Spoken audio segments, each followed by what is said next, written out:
अस्सलाम वालेकुम जनाब, मैं मंजूर अहमद आपकी खिदमत में एक दफ़ा फिर हाजिर हूँ। पाकिस्तान बन चुकने के कुछ ही अरसे बाद, कुछ बरस बाद जो हालात पैदा होना शुरू हुए और जो एक नेगेटिव किस्म की जिसके अंदर एक ग्रोथ और शुरू हुई, वो इतनी ग्रेजुअल नहीं थी, बल्कि एक मखसूस तेज़ी के साथ हुई थी। और देखते ही देखते एक ख़ास किस्म की सियासी बेबसी, सियासी लाचारगी पैदा हुई। मुख्तलिफ माशरे के मुख्तलिफ तबकात में एहसास महरूमी पैदा हुआ और इनफरादी तौर पर लोग शल बेबस और बेज़बान नज़र आए। और उसी तरह से जो मीडिया है उसको एक कंट्रोल्ड वे में चलाया गया और उसी तरह की चीज़ें मीडिया पे प्रोपेगेट हुई जो कि चाही जाती थी। उस वक्त के हुक्मरान, उस वक्त के मुक़्तदरा जो चाहती थी, उसी तरह की चीज़ें हो रही थी। आज भी मनो अन वही है। और उस वक्त जो स्ट्रेटजी अपनाई गई थी, उनको हालात काबू करने के लिए, नाम निहाद कंट्रोल करने के लिए जो स्ट्रेटजी अपनाई गई थी, आज भी स्ट्रेटजी वही है। आज हालात में जो कुछ मजीद इजाफा हुआ है वो है मुआशी तंगदस्ती। उस वक्त इतनी मुआशी तंगदस्ती नहीं थी जो आज मौजूद है। महंगाई ने लोगों की कमर तोड़ कर रख दी, जिसने इसमें और भी उनकी फ्रस्ट्रेशन के अंदर, फर्द की इन फ्रस्ट्रेशन के अंदर मजीद इजाफा किया। तो ये तमाम के तमाम हालात वही हैं, बल्कि उससे भी बढ़कर हैं। और अफसोस की बात यह है जो उनको नाम नेहाद कंट्रोल करने की जो स्ट्रेटेजी है वो आज भी वही है। अगर हालात वही हैं और स्ट्रेटेजी भी वही है, तो हम कैसे तवक्को कर सकते हैं कि इस दफ़ा जो नताइज हैं वो मुख्तलिफ निकलेंगे? ऐसे नहीं होगा।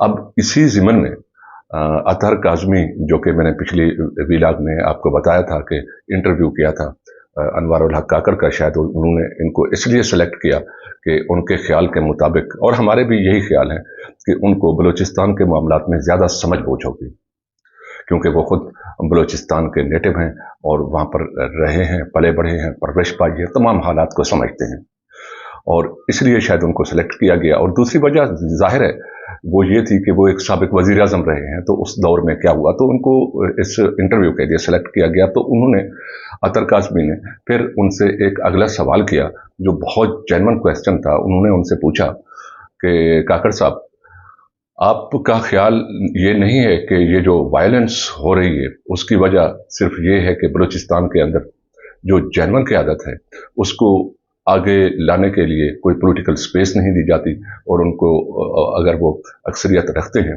तो वो आगे नहीं आते, क्योंकि इस सूरत में जो वायलेंस है वो बढ़ती है।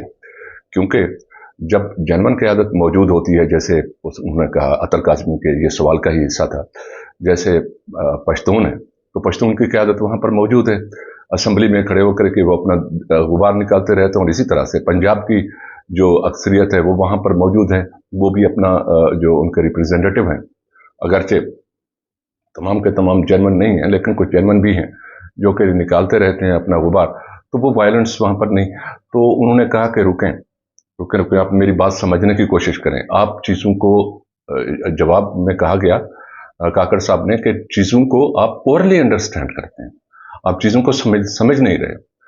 मेरी बात सुनिए, आपका यही कहना है ना कि ये जो वायलेंस की वजह है वो सिर्फ ये है कि हम जो जेन्युइन क़यादत है उनको आगे नहीं आने देते। तो उन्होंने कहा कि it is one of the reason. उन्होंने अपने सवाल को और अपनी स्टेटमेंट को मज़ीद रिफाइन किया अतर काज़मी साहब ने। उन्होंने कहा it is one of the reasons. तो चलें, वो कहते हैं ठीक है, ये रीज़न है कि वायलेंस इसकी वजह से है कि यहाँ पर हम जेन्युइन क़यादत को आगे नहीं आने देते। तो बाकी क़यादत, पश्तूनों की क़यादत तो मौजूद है, तो वहाँ पर क्यों वायलेंस है? तो अतर काज़मी ने कहा कि वो जो वायलेंस है वो और तरह की है, वो डिफरेंट टाइप की जो वायलेंस है। तो इस पर उन्होंने तंज़न कहा काकड़ साहब ने कि जनाब, पहले आपने कहा कि वायलेंस है, फिर आप कह रहे हैं कि वो और तरह की वायलेंस है। पहले आप उसकी रीज़न यही वायलेंस यही बता रहे थे, और आप कह रहे हैं कि तरह पे आ गए, अब आप इसकी काइंड पर आ गए। तो जनाब काकड़ साहब, आप खुद समझने की कोशिश करें, आप खुद चीज़ों को पुअरली अंडरस्टैंड कर रहे हैं। अब आप समझ आ रही है कि आपकी स्ट्रेटेजी क्यों चेंज नहीं होती इन मामलात को हैंडल करने के लिए, उसकी वजह अब हमें समझ आ रही है। देखें हुजूर, ये वायलेंस की टाइप्स होती हैं, वायलेंस की काइंड्स होती हैं, यकीनन ये डिफरेंट काइंड्स की वायलेंस होती है। ये जो केपी में है उसकी काइंड और है, जो वहाँ पर है बलूचिस्तान में उसकी काइंड और है। ये समझें, जो बॉर्डर के ऊपर वायलेंस होती है उसकी काइंड और होती है। These are the different kinds of the there are various kinds of the violences. तो जब आप डीपली सोचेंगे तो आपको मालूम होगा कि ये डिफरेंट काइंड है। जब आप different kinds of the violence को आप तस्लीम कर लेंगे तो फिर आपको डिफरेंट काइंड के अगेंस्ट जो स्ट्रेटेजी है वो भी डिफरेंट फार्मुलेट करनी पड़ेगी। तो अब हमें समझ आ रही है कि आपका दिमाग उस तरफ क्यों नहीं जाता, क्योंकि आप चीज़ों को पुअरली अंडरस्टैंड करते हैं, आप डीपली नहीं सोचते। आप चीज़ों को डीपली सोचें। ये